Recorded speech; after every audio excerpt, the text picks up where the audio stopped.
but it's no hike. From this height, it's direct hits on sight.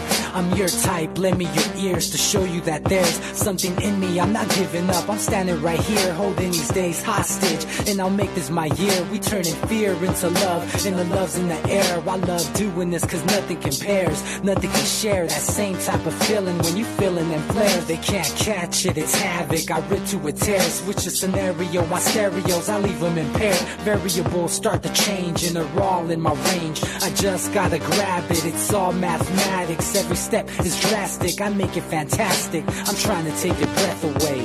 Asthmatic. This is live through the stereo. Go and let it blow, blow through the stereo.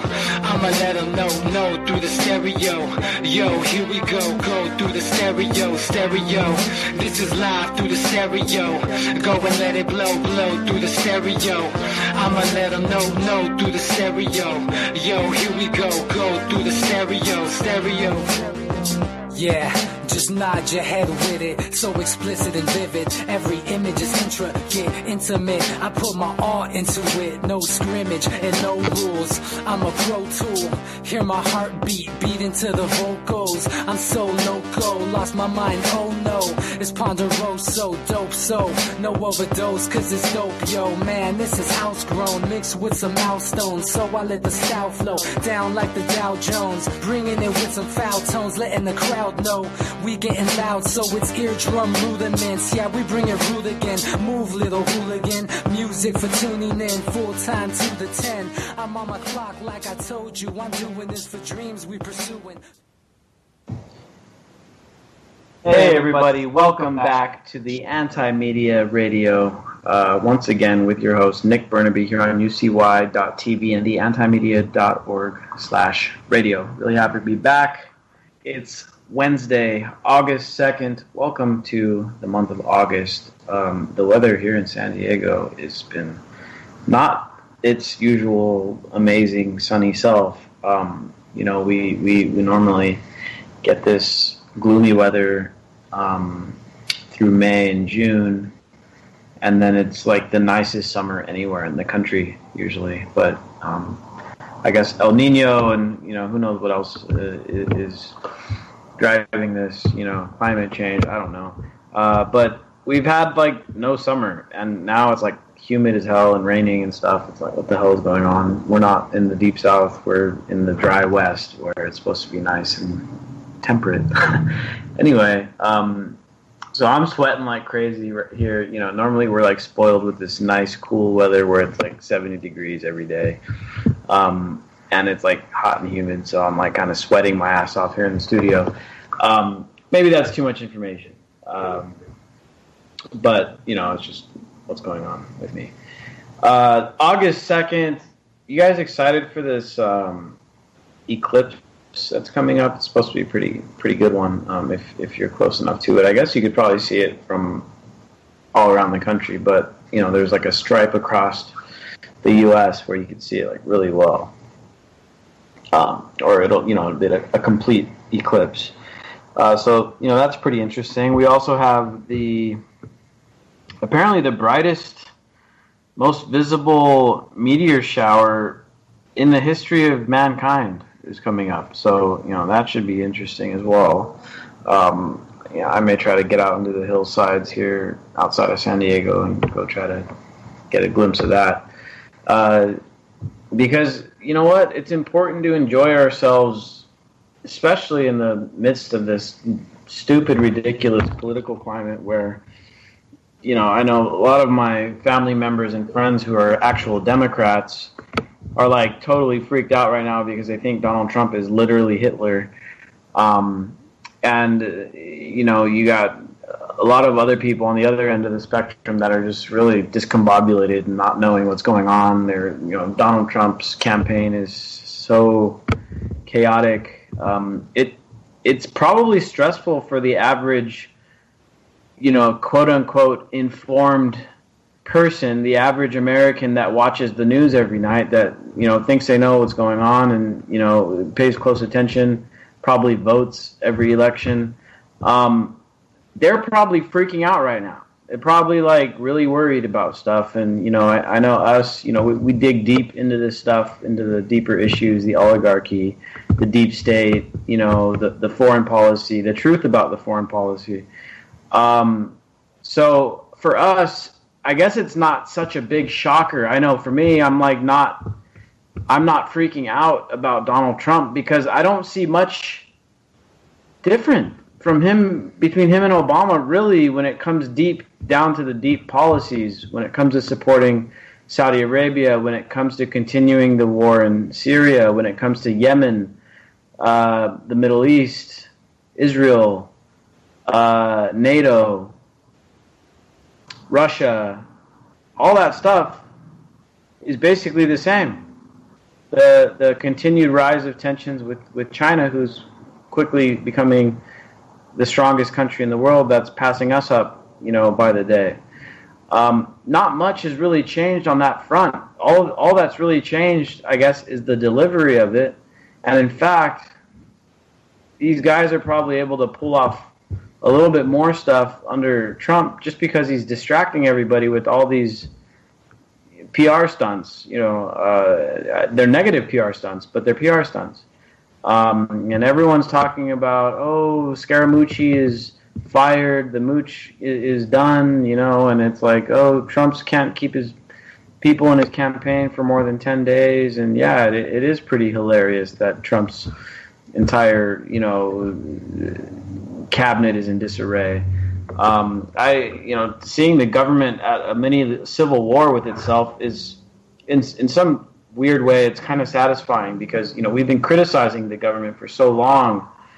Not that we don't like the United States. I mean, I'm a U.S. citizen. I have a vested interest in making sure this place can be the best it can be, and that's why we criticize what's going on. Not because we dislike it, but because we're trying to improve what's happening here. We don't have to be a giant empire going around knocking over governments. You know, and let's just be honest about it, for resources, for oil, for power, for geopolitics, for pipelines, or whatever they're doing now, for whatever it is they're looking for. And, you know, Venezuela is now coming into the target of, you know, the U.S. empire, and, you know, that's going to be probably the next country that may need some freedom brought to it, you know.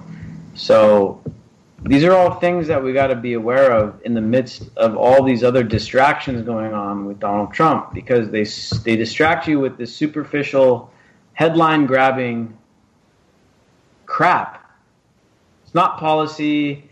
It's not, it's not something major happening. It's not diplomacy. It's crap.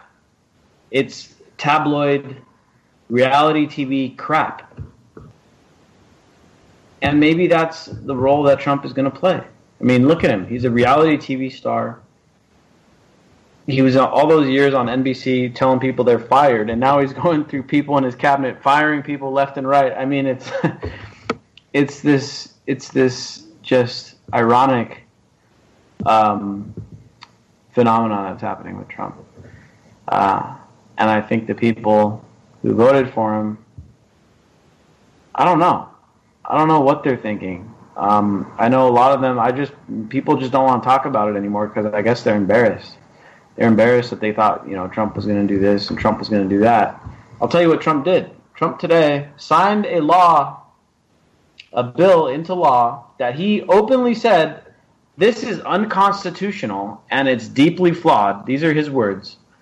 And then he proceeded to sign the law, which proceeded to place sanctions on Russia, North Korea, and Iran.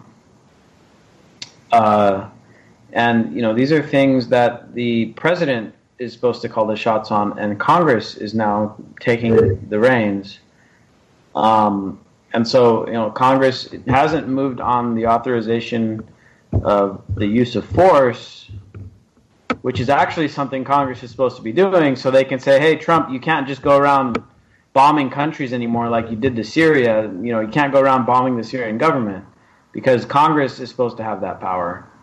The Congress hasn't done that, but they did something they're not supposed to do, which is take away Trump's power to lift the sanctions or place sanctions on Russia.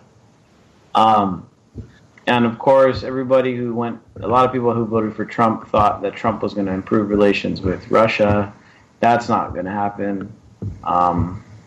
These sanctions, you already saw what happened. Putin already retaliated. He expelled over 700 diplomats out of Moscow, U.S. diplomats. So, I mean, tensions with Russia couldn't be worse. They couldn't be worse. We thought they were bad with Obama. We thought Hillary was going to usher in an actual war with Russia.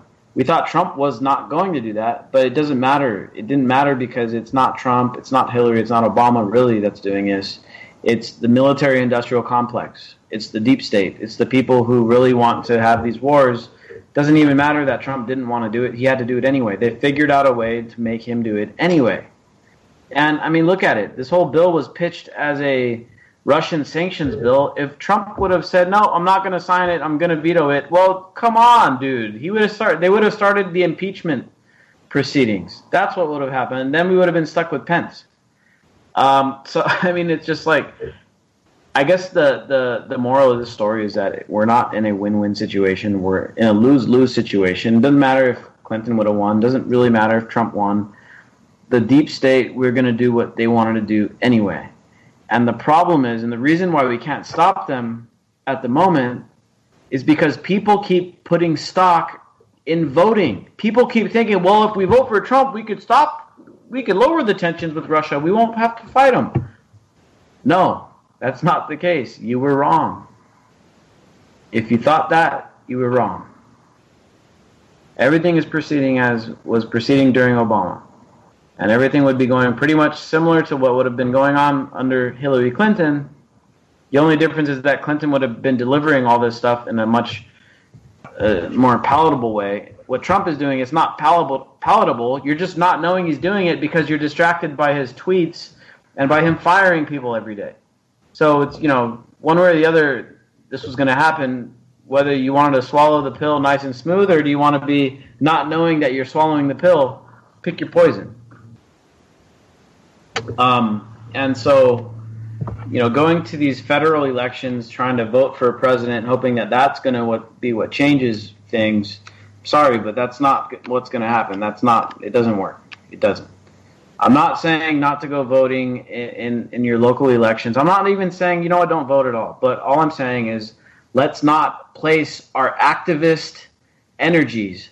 Let's not place our kinetic energies in voting. Don't spend your money on political candidates anymore. Don't go out petitioning for political candidates. Don't go out signature driving for political candidates. We have to switch it up.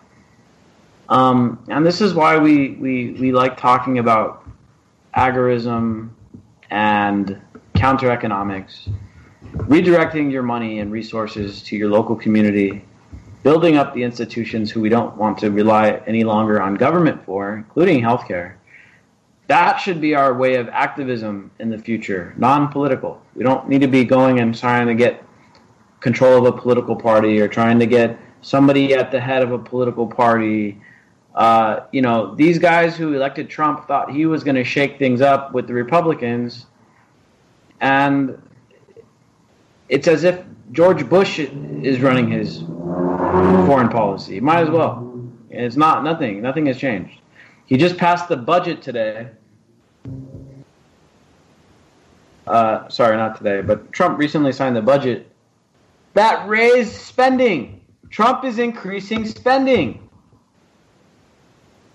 So all these people, all these alt-right people, like, oh well, I hate socialism, and socialism is bad, and just saying all these things like they oppose big government and they oppose socialism and they oppose the welfare state and shit. Trump just signed a budget that raises spending across the board, and where are these guys? Where are they at? So these guys are going, the alt-right and the little young demographic that Trump recruited, it was much smaller of a demographic than Obama got with his young supporters. But they're going the same route now at this point. The defectors have already defected. The people who were the actual free-thinking people who got tricked into voting for Trump, they've already basically defected. The rest of those guys are now, they've stuffed their heads so far up Donald Trump's ass that they can't even tell what's going on. And they're not even saying anything. Trump just passed a budget raising spending across the board. I haven't heard a single word about it. I haven't heard anybody on the alt-right complaining about Donald Trump being big government. Because they're all hypocrites. They're all hypocrites, and they're looking for big daddy government to come save their asses because their lives aren't what they wish they were. And they want big daddy government, big daddy Trump, big daddy alt-right government style, big alt-right version of government to come save their asses. And unfortunately, that's the kind of thinking that got us into this mess in the first place. Because all those people thought Big Daddy Barack Obama was going to save him. They thought that he was going to save them.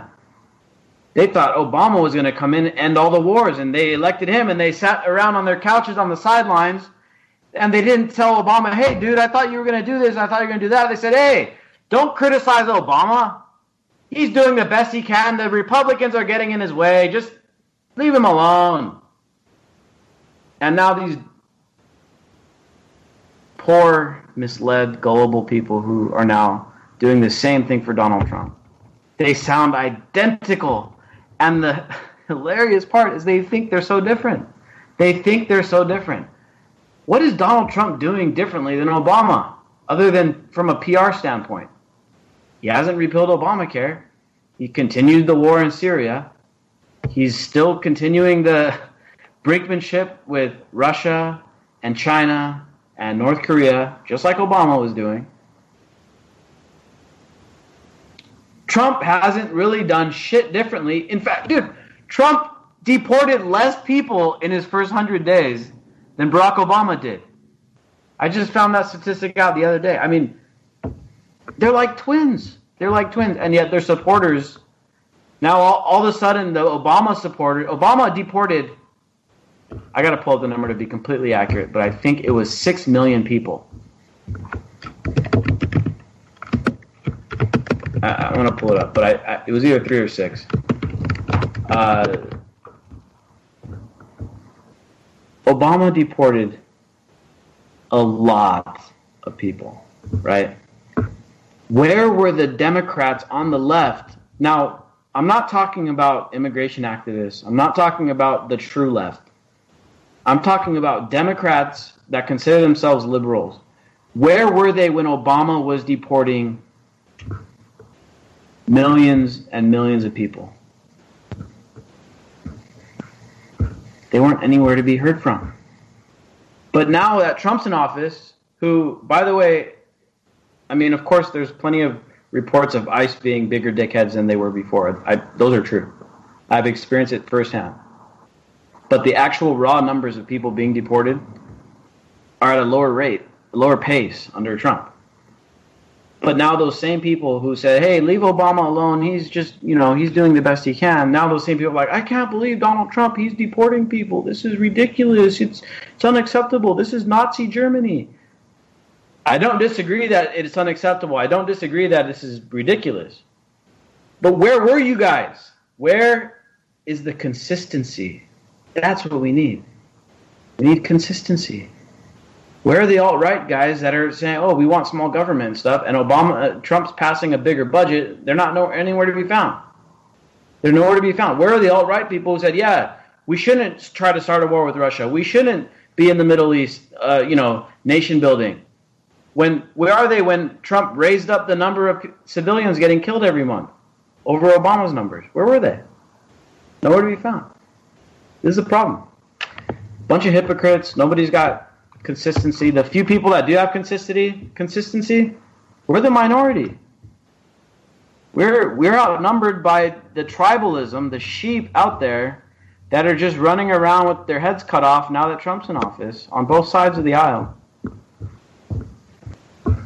And we're labeled, oh, you guys are just, you guys just hate the president and you're just a bunch of liberals. Well, that's the same exact thing that the Democrats said about us when we criticized Obama. Well, you guys are just a bunch of racists that are conservatives and you're just mad that the president's black. No. We've been consistent. We've been criticizing Obama and Trump for the same issues. Doesn't matter that Trump's a white guy. Doesn't matter that Barack Obama was a black guy. It has nothing to do with the reason why we criticize these guys.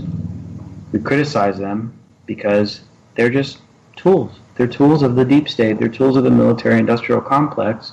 And everybody puts their stock into them. And then when they don't do what they say they were going to do, none of their supporters hold them accountable for it. And so they get away with it. So, these are the bigger issues at hand here that maybe if we make some kind of breakthroughs on, maybe we'll start seeing some political progress where people start getting elected and they don't get blind loyalty from their base, no matter how far back on their promises they go. And now Trump's getting some budget money. He got I think it was $1.5 billion, $2 billion, somewhere around there in this new budget for the wall. Only a small segment of it, which, by the way, cuts through a wildlife preserve in Texas. So they're going to have to divide this wildlife preserve up and disrupt who knows how many animal species and habitats and stuff to do it. And it's only the 1.5-2 billion, whatever it is, that's allotted in there, is for a very small amount of miles of wall. Comes out to $22 million a mile. $22 million for each mile of this wall, and you're paying for it, not Mexico. Another broken promise. So, the whole thing is just big circus. It's a big show. And it's on the people who keep on falling for it year after year. Every 4 years, everyone, it's like you get a new memory chip in your brain every 4 years. Like, all right, guys, let's open your head up, pull the brain out, erase all the memories you have for the last 4 years, stick a new brain in there, and you guys go vote again. And you go vote for a Republican this time. And then next time you go vote for a Democrat. It's like we don't remember anything. That's our big problem. We're not remembering. That's all it is. If we just remembered what the hell keeps happening, if we remembered what the Roman Empire did and why they fell, you think we'd be doing what we're doing right now? I doubt it. And what does the internet do but whitewash everything, Nick? Yeah, and the internet is just a confirmation bias machine. Anything you want to believe, you go on Google, you search it up, you find the one that confirms your existing beliefs, and then you post it in an argument with someone who's not even listening to your argument online. That's why there's not much to add, man, because you hit every nail on the head. I mean, we're living in, dude, there's just nothing left to say. I mean, we know what's going on unless if at this point you're not awake, you're not going to. That's just my opinion. There's so much information out there that you're willfully asleep or you're suffering from cognitive dissonance and you just don't want to deal with the world. And I can understand that. You're going to cut your life short because you're not going to survive a catastrophe, and that's your choice. But what we're seeing is the imminent collapse of all the systems that we've relied on, basically, and it's on purpose, and it's being done to bring us down to our knees. I don't know if you saw in the news recently, Nick, that a company in Wisconsin's microchipping their employees. Well, yes. This is what happens in a country that's been neutered. When they take away our unions and they make everything right to work, and you're just fired if you don't comply. This is the future, folks. I mean, if you're listening right now and you're not willing to give 100% of your entire control of your life to the government, you probably should be making exit plans from the United States of America. Some deep stuff, but I think you're onto something there.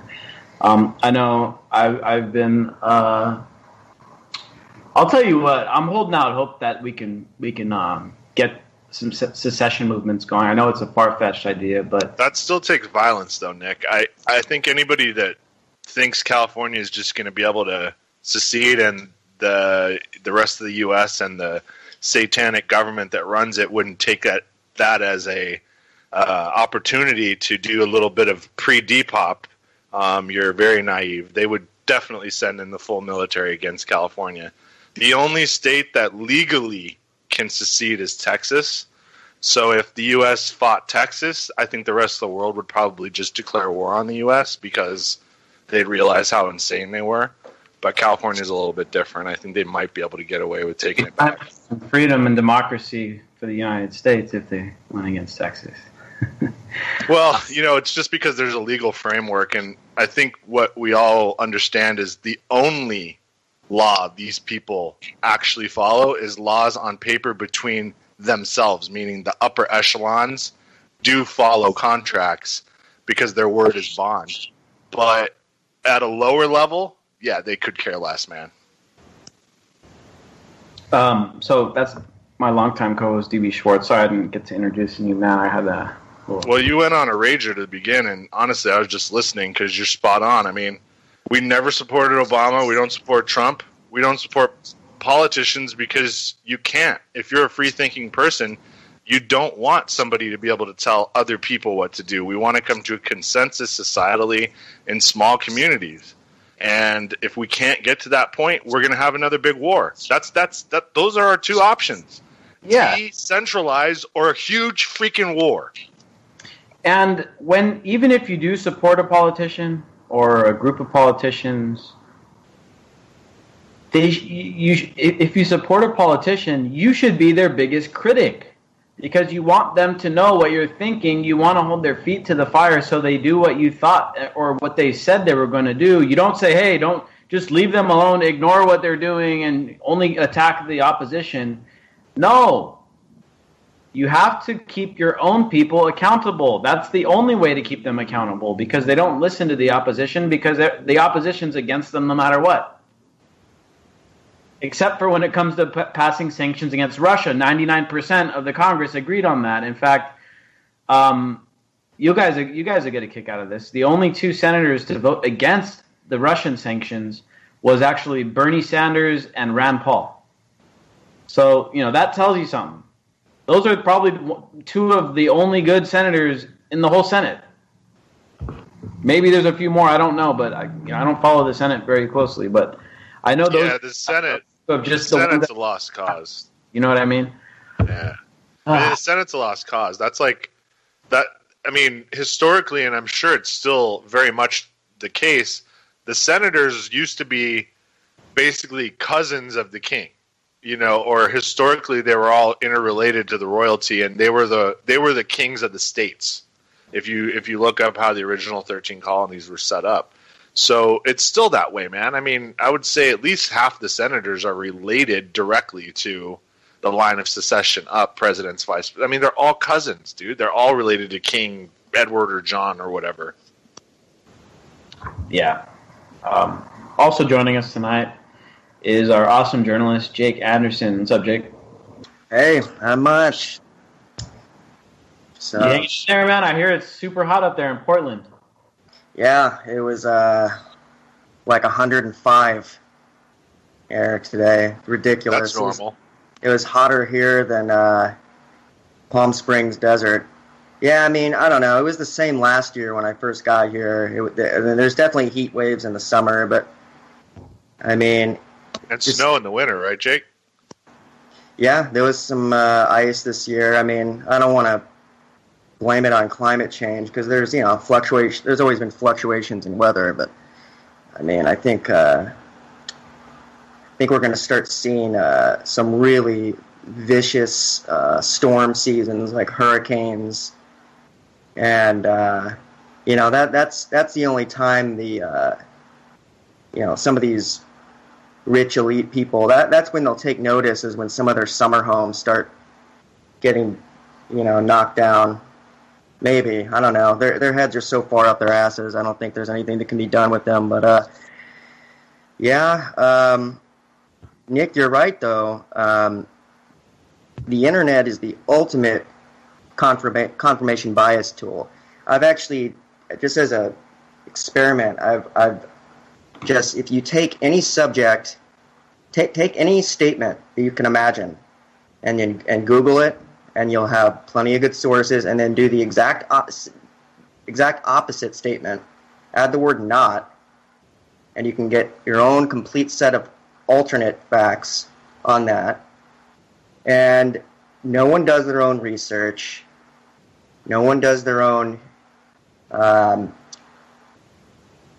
There's such a critical lack of free thinking in the country right now because people are so stigmatized and so triggered. Triggered isn't even the right word. It's like, I feel like issues that we've been suppressing subconsciously our entire lives are coming home to roost right now. And it has to do with decentralization, it has to do with the corporate takeover, and people not really being self-reliant or community-based and afraid of their neighbors. And we're starting to see all of these issues. And sure, there are communities where this isn't the case. There's absolutely great communities all across the country. But for the most part, people are very alienated from each other. And that's exactly what the government and corporations want. Because when you're alienated, it creates this massive void that needs to be filled by laws to make you feel safer, police to make you feel safer, corporate goods to take away the emptiness, which then make you sick and make you need health care by the state. It's just this endless cycle. And some people are breaking out of it. And I agree with what you're saying, DB. At this point, people who aren't seeing over the fog layer are probably not going to. I think it's a waste of energy now to do anything beyond prep. Just personally, I know, Nick, of course, you're going to keep going with the anti-media, and I will too, but I see less returns from that energy now than trying to move the people that are already on board in a direction we need to go. And I think a lot of the people that aren't awake maybe will just snap into action if it becomes the trendy thing to do.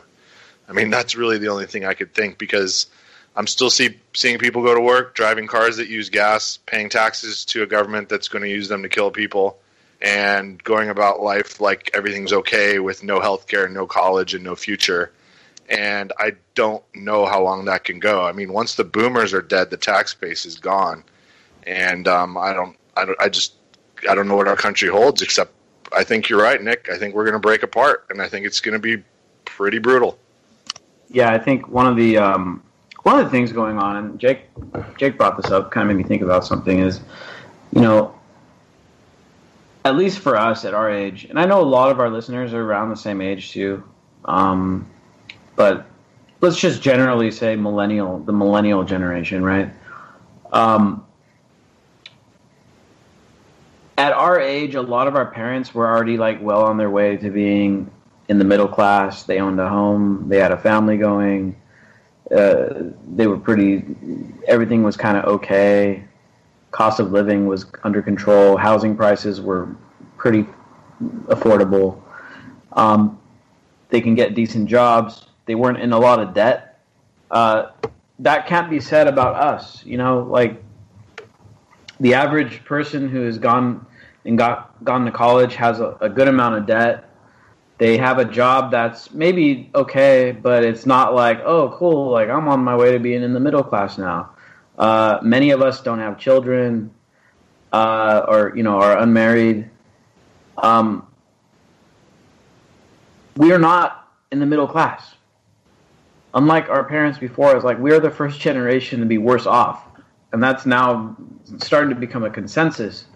Is that the millennials are the first generation to be born since the birth of the U.S. that are actually worse off than their predecessors. You know, maybe you can say there was a brief time in the Great Depression, but you know, we're not as good off as our parents were. And so I guess maybe what the gap that was filled before with just materialism and the American dream and the owning your home and doing the whole family thing. We all know that a lot of our parents are miserable as hell. They're divorced, or if they're still together, they fight. We all know that. I know a lot of us have parents that aren't together. But in their younger years, they kind of had been, they were distracted with the American dream. They had the materialism, they had the stuff, whatever they wanted. They owned the home and all that stuff, and that kind of got them through. For us, I think there's more of a reckoning that has to go on, and that's why you're seeing the alt-right and the Antifa in the streets beating each other up at Trump rallies and shit like that, and huge counter-protesting, people getting violent, because we're really like, what the shit is going on? Like, there's some reckoning that needs to start happening.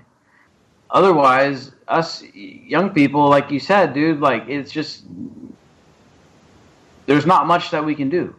And it's going to be a really frustrating situation for a lot of people. If it isn't already, it's going to be soon. And hopefully, I'm hoping that sooner or later, whatever needs to happen, where people start finally working together, especially at least the younger people, the fighting age millennials, working together, because we see we're all commonly stuck in this same situation. We're all commonly on the hook for this huge generation of baby boomers that are about to be not working anymore, and we're all going to supposedly have to pay their Social Security and all that stuff. We're all on the hook for that. We're all kind of stuck in the same situation, high debt, underemployed, if employed at all, living with our parents. Many people still living with their parents, if not owning a home. Like, we're all in this boat together, and instead of trying to plug all the leaks and right the ship, we're kind of fighting each other while we're on a sinking ship. And that is I think the big hurdle that needs to be overcome between these political ideologies, because that's what's holding us back, dude. If not, millennials are like the biggest, by numbers, we're like the biggest generation out there. Like, we could be very influential in deciding what's going on around us if only we were to realize our power and redirect our power back towards our own communities and use it in a good way. Instead, we're beating each other up, and we're letting ourselves get divided by politics, by Republicans and Democrats. It's crazy. It's all the fighting age young people who could actually go out there right now and make a huge difference. We're too busy arguing over petty political stuff. Politics is and should be a very small part of everybody's life. The reason why we're complaining about shit a lot is because there's too much politics involved in our lives. Like with the damn cops beating everybody up, killing people all the time. There was just a case here in San Diego. They just released the body camera footage. The cops gave a damn homeless guy a ticket for sleeping in his car when he wasn't even doing anything. It turned out that the cop was actually lying. The body camera footage came out. Like, they're giving homeless guys tickets for nothing, dude. Like, that's just way too much goddamn government in our lives. Because they got a law here that says you can't sleep in your car, and the cop said the guy was sleeping in his car when he wasn't. He was using the bathroom at a public restroom. He came out, and the cop's giving him a ticket. There's seriously a law you can't sleep in your car in San Diego? Yes. So, what? Yeah, dude. So, we need to be working not on getting control over the politics. We need to be working on getting politics out of our lives, and everybody can, especially the millennial generation, can work together on that. We can all work together on getting politics out of our lives, getting ourselves less reliant on politics. That's this is what we need to be working on together, not bashing each other's head in because we disagree on politics. That's just crazy. That's just unproductive. And politics should be like 1% of our lives, not 50% of it or 40%, whatever percentage that these people think it is. Politics is such a minor, it should be a minor thing. We need to get back to that. We really need to get back to that, man. I think a lot of these, even these imperfect countries in Western and Northern Europe, they have much smaller governments than the United States. Yeah, they may have socialized healthcare and socialized other aspects of the economy, but the government per capita of, like, let's say Sweden or something like that, it's so much smaller than the United States, dude. Like, their government is tiny compared to ours. We've allowed ourselves to become micromanaged. Like you were saying, Jake, like, how could they actually, like, why would they actually have a law against sleeping in your car? It sounds crazy, right? But a guy got a ticket, I don't know, I think in New Jersey, for letting his car warm up in the morning too.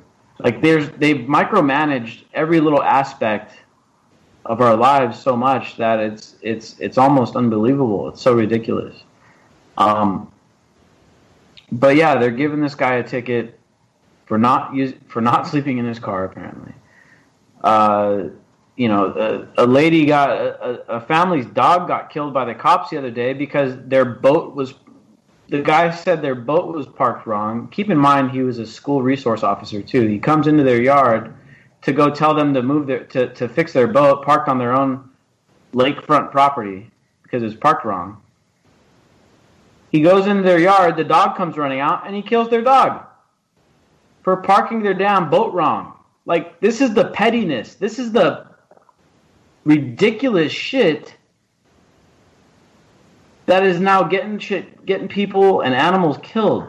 The lady up there in Minneapolis called the police because she thought there was a burglary or something going on.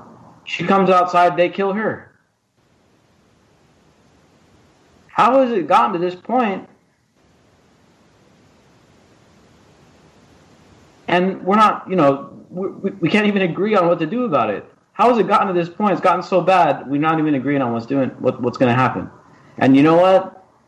It goes back to that old hypocrisy stuff. When Obama was militarizing the police for the first 6 years of his administration, where was the liberal outcry? Where was the people like saying, "Oh, this is not good. They're arming them with Iraq war artillery and armored vehicles, grenade launchers and shit like that. This is not okay. Why is Obama allowing this to happen?" Where were they at? And it didn't. And then after Ferguson, all of a sudden it's like, "Oh shit, damn, Obama, you've been doing this for 6 years. We can't believe you armed the police up like a damn standing army. This is crazy. We got to do something about this." Where were they? Like, why wasn't anyone trying to stop it before? Besides us. Like, it's crazy, man. Like, it's like people get lulled to sleep once a guy gets elected or something. Well, that's what it's about, right? It's about the whole illusion of change. Yeah, the illusion of change, the illusion of choice, They pacified a demographic in the country, albeit probably only for a year or two, that was going or threatened to actually create a civil war type scenario, heavily armed, primarily in the South, primarily not college educated. It is what it is, man. These are still the blue collar workers. And I mean, if you shit on the people that grow the food and fix the infrastructure, then they want to shit on you. And that's exactly what we have right now. Yeah, you guys brought that up last show too. That was a great point. Who was the biggest threat after, while Obama was in office? It was like a white militia uprising, right? And now that Trump's in office, where are they at? They're going out there rallying for the president and shit. They're like, yeah, we love the government now. Like, before the media used to call them anti-government militias, That was like the name of it. Anti-government militia shows up at Bundy Ranch and, here's the story. You can't even call them anti-government anymore because they're so far up Trump's ass that I can't tell where the militias begin and Trump's ass ends. So what are they now? Pro-government militias? Is that what they are? Pro-regime militias? Is that what we've devolved to? And Nick, what did this trans ban that really isn't even a ban, this trans ban on the military do? this trans ban got they made millennials defend the military. Mind blowing, dude. It's mind blowing. They really did. They pulled a number on him, man. Yeah, they made him fight for the right to go die. That was definitely a mind bomb there. Getting you know, and DB, you've been saying for a while that you think the draft will come back. I was almost thinking it was sort of a psyop to prepare people for the draft. They want to prevent it because that will bring a civil war. If they bring a draft out now, that will bring a civil war. So well, it wouldn't happen now, but with provocation from, say, like some kind of, you know, it would require like a terror attack. But even if that happens, you're going to have people like us telling the other morons in this country that this is a false flag, you stupid shits, and don't go to the draft. They'll never believe. They'll never ever believe in false flags. Well, then in that case, good riddance. But I don't want our country to go to shit entirely just because half of us are operating at a really poor level. Well, you could have someone's family.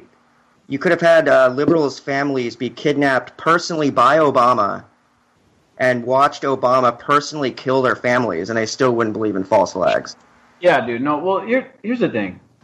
I definitely believe in, you know, history repeating itself sometimes, and you'll see the same things happen. I definitely think this if a civil war broke out, it would actually be like North versus South again. And the West Coast would probably be like, you know what, you guys do your thing. We're seceding, by the way. But I definitely think that it would be North versus South. I don't think it would happen even if Donald Trump started up a draft, because Democrats and liberals are so like reformist thinking that they're like, you know what, we just got to buckle down and, you know, deal with it for another 2 years and we'll vote them out really hard next time. On the other hand, I think that a civil war would be more likely with a Democrat as president and the uprising again in the South by conservative, like you said, conservative young white dudes, militiamen, that were just like, you know what, we're tired of this liberal agenda. You know, and of course, maybe it would be over a war, maybe it would be over a draft. Maybe it would be over just when, you know, in 10 years from now, when China is number one and our economy has gone to shit and the, you know, stuff's really, really bad. Maybe that's what it'll take. I don't know. But I definitely think it would kick off again from the South. That being said, I think a Democrat has to be president when it happens because, like we mentioned, Trump pacified all of those guys already. Those guys are all pacified now, you know, and so I don't know if they would take up arms against a Trump government. It would more likely be against, you know, a Democrat. But, I mean, who knows? It's hard to say. Anything could happen. Yeah, it's kind of hard to imagine an Antifa civil war. That doesn't seem likely. Yeah, dude. Well, they'll get mopped up, so there's not going to be any war. It's just like, you know, I've been to a few of those events, man. I mean, honestly, if they didn't massively outnumber people, they would get squashed. You know, things are approaching these points though where we're going to have to like start taking the prospect of these major events, you know, seriously. These things could start happening pretty soon. You know, the way that we're going on foreign policy right now, I don't know how many times we have to say this or talk about it or write about it and publish articles about it. But we're not going in a good trajectory on foreign policy, man. Like, China is usurping us because we mentioned this a lot last show. We've mismanaged our resources. We've spent money where money shouldn't have been spent. These guys that run the show got greedy. They overdid it, and they messed up. And China filled the void and is doing, you know, a great job economically speaking. I'm not... You know, China is a horrible government. They have massive censorship there. They don't let people even read certain things on the internet. They have a bunch of social engineering, propaganda, and stuff going on. They've replaced the government. They've replaced church with government. or at least they've attempted to. China is not a good government. But that being said, they have outmaneuvered the shit out of the United States, economically speaking, and they are slated to become the strongest country in the world. The only thing that could stop that now at this point would be a big, stupid war between the U.S. and China, and who knows, all the allies that would wind up jumping in. It would probably be Russia and China, Iran, North Korea against everybody else, basically. And it would be the ugliest thing you've ever seen. And probably the ugliest thing anyone has ever seen in the whole history of humanity. And that's the bigger problem here. If you go over to the antimedia.org, you'll see the top main story titled Red Tide Rising. And it's just the president of China is giving their anniversary. I think it was the 90th anniversary of the founding of the People's Liberation Army, which of course predates the formation of the communist government there in China. But this dude was speaking powerful. China knows how strong it is. It knows what the hell it's doing. It's now built maybe the greatest economic infrastructure since the original Silk Road. And now it's ready to take the reins, basically. And the U.S. is going to be acting very, very desperate, I guess is the word for it. The U.S. is going to be very desperate when it comes down to realizing, the reality setting in, oh shit, we're not going to be number one for much longer. The reality sets in, and there's lunatics in the government that are willing to do stupid things. And that is the trajectory we're in right now. We're building up tension with China. We're not making friends. We're not making partnerships. We're building up tensions with them. We just slapped sanctions onto Russia. We just slapped sanctions onto Iran. We just slapped sanctions onto North Korea. These are three of the countries who I just mentioned if there's a big war, they're going to be the ones fighting against us. Guess what? We just put sanctions on all three of them. Sanctions are the precursors of war. Everybody knows that. Everybody knows sanctions almost never work. Sanctions almost never work to reduce tensions or make things better. They sure create a lot of hardship for regular people, like in Venezuela right now, though. Exactly, and the whole point of sanctions, in my opinion, is to collectively punish populations, to try to get populations to be, in a state of unrest. That's basically what sanctions seem to be intended for. And that's what, and that's the thing in Venezuela, too. We didn't get a chance to talk about Venezuela very much. It's hard to talk about Venezuela because literally everything that comes out is either propaganda of the CIA or propaganda of the Venezuelan government. And you guys know that I don't really speak fondly of any government out there, including the Venezuelan government. I don't know exactly what they're up to or what they do. I've seen videos of them beating the shit out of guys and, cracking down on protests and stuff. On the other hand... Well, Abby Martin had a Molotov cocktail thrown, at her feet. I mean, she's lucky she didn't get hurt. So they're playing for keeps. It's getting lethal. The cops confiscated everybody's guns door to door, just like they would love to do here. And that's what happens when you give government total control. I mean, we can't say it enough. When government has total control, you die. Yeah. And so the scenario there, and then everything you see on New York Times, Washington Post, and then these are essentially like CIA press releases, more or less. And so everything you see in Western media is building up a sympathetic cause for intervention in Venezuela. I mean, I don't know. You can go ask the random person on the street what they think, and if they know about what's going on, they'd probably be like, yeah, we need to do something about that, just like we need to do about North Korea. But the honest truth is that we need to, first of all, stop putting sanctions on people in Venezuela. When was the last time Venezuela attacked the United States? Can somebody tell me? When was the last time Venezuela did something hurtful to the United States? Have they kidnapped Americans? Did they bomb our country? Did they shoot down a jet? Did they do any? Oh, wait, that's right, they haven't. So why are we placing sanctions on a country like Venezuela, hurting all their people, putting their people into a state of unrest,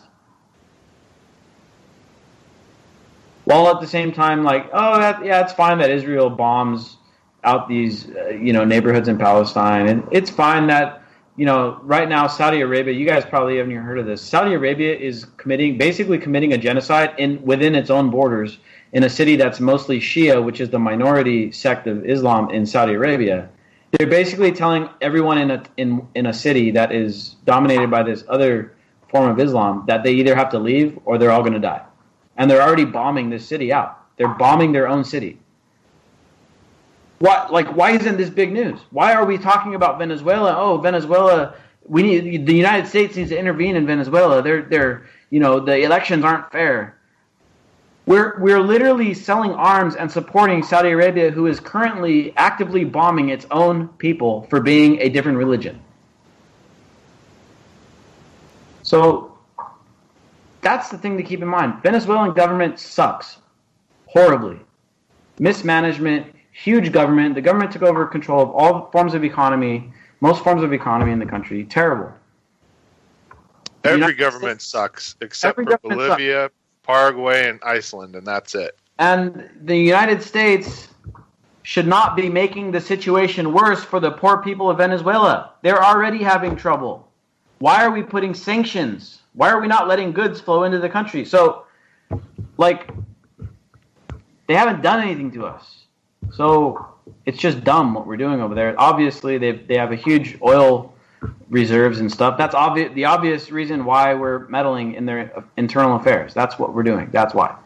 So I mean, it's not a secret that we all know Venezuela has a huge catch of oil and resources.